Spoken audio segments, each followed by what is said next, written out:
He lay still on the velvet couch, eyes closed, pretending to be asleep. The room was silent, except for the soft sound of her nervous breathing. She thought he couldn't see her, but when her trembling hands reached toward his face, not for greed, not for lust, but something completely unexpected. The billionaire CEO, Ethan Blackwood, realized he had just tested the wrong heart. What she did next would shatter his walls and heal wounds he never showed anyone. Stay till the end, because this isn't just about a maid and a CEO. It's about how kindness can wake even the coldest soul. Ethan Blackwood was a man the world both admired and feared. The youngest self-made billionaire in the city, owner of Blackwood Enterprises, a name synonymous with power, money, and control. But for all his success, Ethan was hollow inside. Since losing his mother in a car crash years ago, he'd stopped believing in love, in trust, even in people.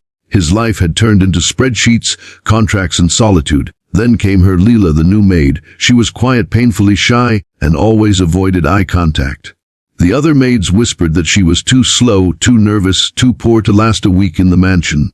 But Ethan noticed something different. She never complained, never took a single thing for herself, and somehow every corner she cleaned carried warmth after she left.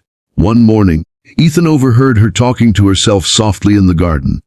Her voice trembled. "Someday I'll save enough for my brother's surgery. Just a little longer. Leela, just don't lose this job." Those words pierced something in Ethan he didn't understand. He wasn't supposed to care. But that night, as he worked late in his study, he couldn't focus. He kept seeing the way she smiled at the flowers she watered, like she was apologizing to the world for existing. And for the first time, he wondered what kind of pain could make someone so gentle. A few days later, Ethan's assistant told him that some of the staff had been stealing small items from the mansion. Silver spoons, imported wines. Suspicion quickly turned toward Leela, because she was the newest and the quietest. Ethan didn't want to believe it, but he also didn't trust easily anymore. So he decided to test her. That evening, he lay on the couch in his office, pretending to be asleep. He left his expensive watch on the side table, right next to where she was dusting. The plan was simple. If she was like the others, she'd take it. But what happened next left him frozen. Leela paused beside him. Her hands trembled as she looked at the watch. Ethan's pulse quickened, ready to expose her. But then she knelt down and whispered softly, almost like a prayer, "Sir, you should sleep in a bed, not here.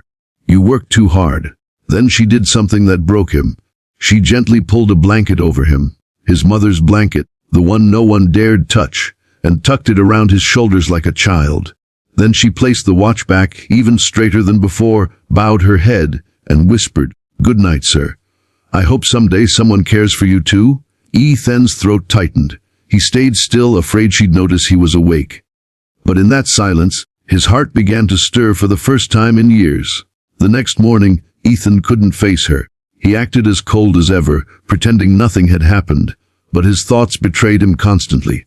He began noticing the small things she did, how she skipped lunch to save money for her brother, how she smiled at every living thing, even stray cats, how she always apologized even when others wronged her. That weekend, Ethan secretly checked her file. He discovered her brother Liam was hospitalized and needed a surgery she couldn't afford. Without a second thought, Ethan anonymously paid for the procedure. When Leela found out, she cried behind the mansion, tears of gratitude mixed with confusion. She didn't know it was him. But Ethan's guilt grew heavier. He wanted to tell her everything. Yet every time he saw her, his voice failed. He feared she'd think he pitied her. One evening, during a storm, the mansion's power went out. Leela found Ethan sitting in his office, staring out the window. He looked different, tired, almost human.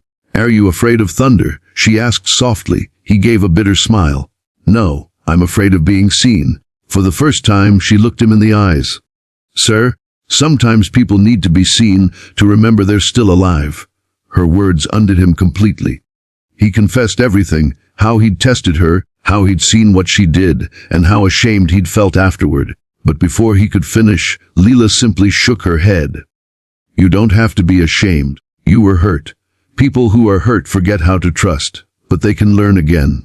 And then she smiled, the same soft, forgiving smile that had once only belonged to his mother. That night, Ethan didn't feel like a billionaire. He felt human again. Months passed. Leela's brother recovered. Ethan offered her a promotion, not out of pity, but because he trusted her completely. They began sharing quiet dinners, long walks in the garden, and laughter that slowly filled the mansion again. Ethan learned that love doesn't always arrive in grand gestures or perfect words.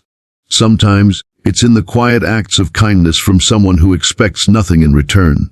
And Leela, she learned that even the coldest hearts can thaw, with patience, honesty, and compassion. We often test others to protect ourselves, afraid they'll hurt us the way the world once did. But sometimes, those we test are the ones meant to heal us. Ethan pretended to sleep to test a maid. Instead, he woke up, to love, to faith, and to life again. Because real kindness doesn't need to be seen, it just needs to be felt.